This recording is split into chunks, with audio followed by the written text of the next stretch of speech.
अशा प्रकारचं जर डिझाईन आलं तर ते कसं एडिटिंग करायचं बघूया. एकतर हे जे आहे तर त्यांना जर सेम मॅटर पाहिजे तर आपण थोडं चेक करून घ्यायचं की काय काय मॅटर पाहिजे. स्टिकरमध्ये त्यांना पाहिजे आणि ज्याची साईज पाहिजे 3x3 इंच ही आता केलेली आहे इथे अशी. त्याच्यानंतर त्याची 70 क्वांटिटी पाहिजे. वरती पाहिजे उपन्याय सेरेमनी ऑफ कविश आणि हे तारीख इथे त्यांना चेंज करून पाहिजे आणि खाली thank you for your blessing आणि फोटो.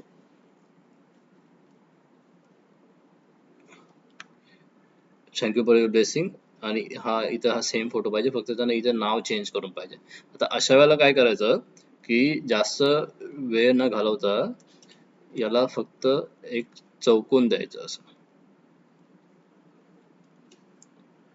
चौकोन जे पाहिजे आपण याला एजेस थोडीशी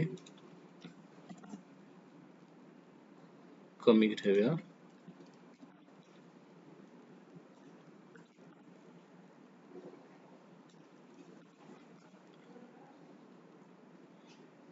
आता हे चौकोन मध्ये हे सगळं झाकलं जाणार आहे, तर मग हा असं चौकोन देतो, याला कंट्रोल क्यू करतो आणि आता याला कलर फिल करायचा. कलर फिल करताना इथे डबल क्लिक करायचं, सॉलिड फिल आणि इथून हा पेन टूलने कलर घ्यायचा आणि ओके करायचं. ठीक आहे. आता याच्यानंतर याला बाजूला घेतो मी.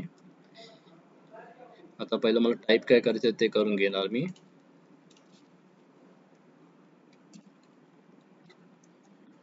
ऑफ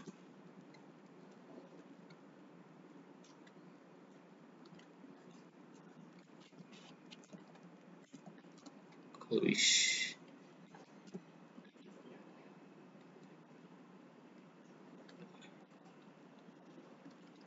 आणि हे 3 मे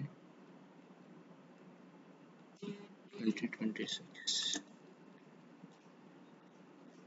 सी. याला सगळ्याला सेंटरला ठेवतो आणि आता याची साईज आपल्याला चेंज करायचं. आता फॉन्ट बघायचा कुठला, टाइम्स रोमन आहे की काय.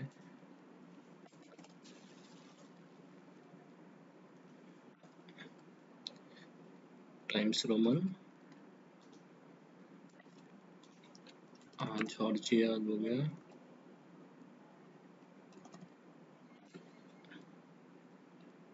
आपण जॉर्जिया.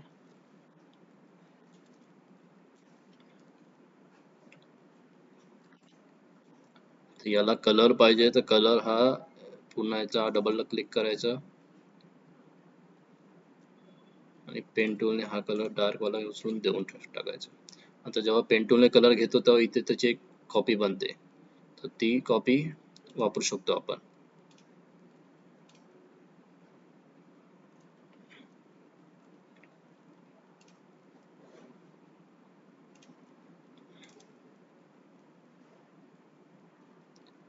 कलर व्ह्यूअर मध्ये थोडासा त्याचा कलर शेड लाईट करू शकतो.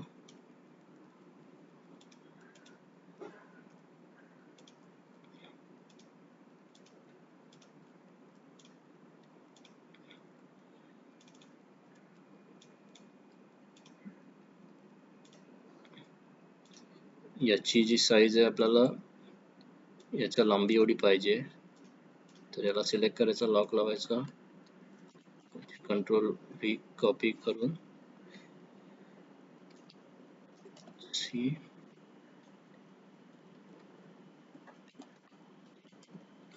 ठीक आहे, ते झालं. याच्या सेंटरला केलं तर थोडंसं फॉन्ट साईज वाढवू शकतो पाहिजे अजून. असं करून झालंय. आता फक्त याची आउटलाईन जी आहे मला नको आहे, किंवा आउटलाईन जर दिली तर मग सेम कलरची देणार. कंट्रोल जी करतो, हे सी कविश, त्याला सी दाबला मी आणि जे सेंटरला गेला. तर अशा प्रकारे याला सोप्या पद्धतीने एकदम बनवता येतं.